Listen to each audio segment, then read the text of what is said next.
माननीय प्रधानमंत्री श्री नरेंद्र मोदी जी जब से सत्ता में बैठे हैं, चाहे आक्रांता मुगलों का जो निशानियां हैं, चाहे लुटेरे अंग्रेजों की निशानियां हैं जो हमें मुंह चिढ़ाती हैं, जो हमारे भारतीयों की मजाक उड़ाती हैं, उसको साफ करके भारतीय संस्कृति के हिसाब से नामकरण करने का काम किया है। उसी क्रम में हमने माननीय प्रधानमंत्री जी से मांग की है कि जो इंडिया गेट है ये सिर्फ स्मारक नहीं है, ये भारतीय संस्कृति और भारत के 140 करोड़ भारत बहनों का एक पहचान है जो दुनिया में भारत की पहचान कराती है। और वो पहचान हमारे नाम से होना चाहिए, जो हमारा अपना नाम है वो भारत माता द्वार अगर हो जाता है तो एक अच्छा संदेश जाएगा। और देश भर में जो लोग हैं, जिनके परिवार के लोग आजादी में हिस्सा लेकर शहीद हुए हैं, लाखों शहीदों के नाम भी उस स्तंभ पे गुदे हुए हैं, उनको भी सच्ची श्रद्धांजलि होगी। और देश भर से जो वहां पर पर्यटक आते हैं, दुनिया भर से जो पर्यटक आते हैं, वो भी एक अच्छा संदेश लेकर जाएंगे। और जो श्रद्धा का सुमन अर्पित करते हैं, जो वहां पर प्रार्थना करते हैं, उनको भी एक सुकून मिलेगा।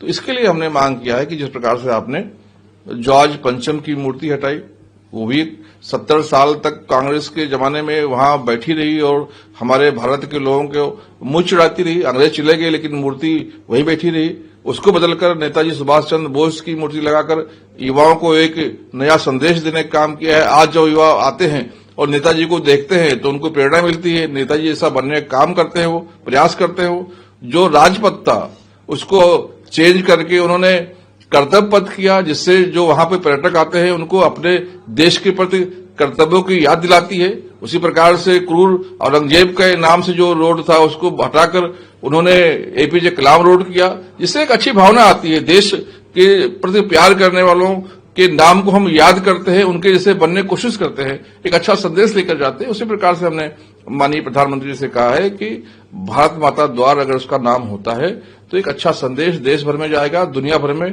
हमारी अपनी पहचान होगी। और भारत सबकी मां है, किसको इस नाम से इतराज हो सकता है? मुझे लगता है इसको सब खुशी खुशी स्वीकार करेंगे और माननीय प्रधानमंत्री श्री नरेंद्र मोदी जी इंशाल्लाह इसको जल्द हमारी मांग को पूरा करेंगे। अब जब आपने लेटर लिखे दिया है प्रधानमंत्री को, तो क्या उनसे व्यक्तिगत रूप से मिलने का भी आपका कोई इस पर विचार है या आप उनसे मिलने वाले हैं इस पूरे संदर्भ में? देखिए, अभी तो हमने अपनी और अपने देश के लोगों की भावना बताई है। आवश्यकता पड़ी तो हमारे पालक हैं, हमारे मुखिया हैं, देश के प्रधान सेवक हैं, मैं इंशाल्लाह जरूर उससे मिलने का काम करूंगा। महाकुंभ को लेकर जो कंट्रोवर्सी इस समय चल रही है, बीजेपी ये कह रही है कि कुंभ का आयोजन इस्लाम की स्थापना से कई शताब्दियों पहले से होता हुआ आ रहा है।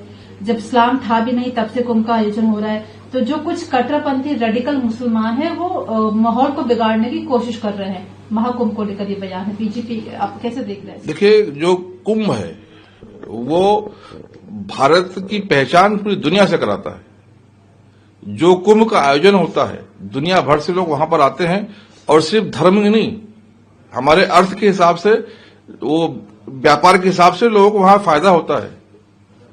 उस कुंभ से सभी हिंदू, मुस्लिम, सिख, ईसाई सभी को लाभ होता है।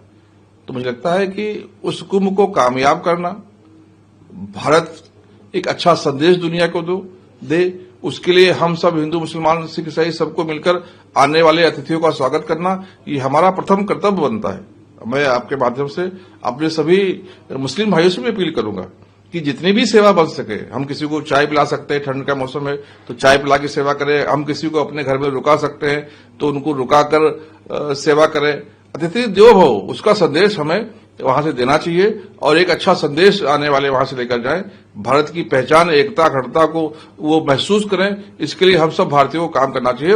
वो हम सब का कुंभ है, हमारी सबकी जिम्मेदारी है उसको कामयाब करना। और जो कट्टरपंथी हैं, जो देश के दुश्मन हैं, जो हिंदू मुसलमान सभी के दुश्मन हैं, उनको फेल करना है हमें मिलकर।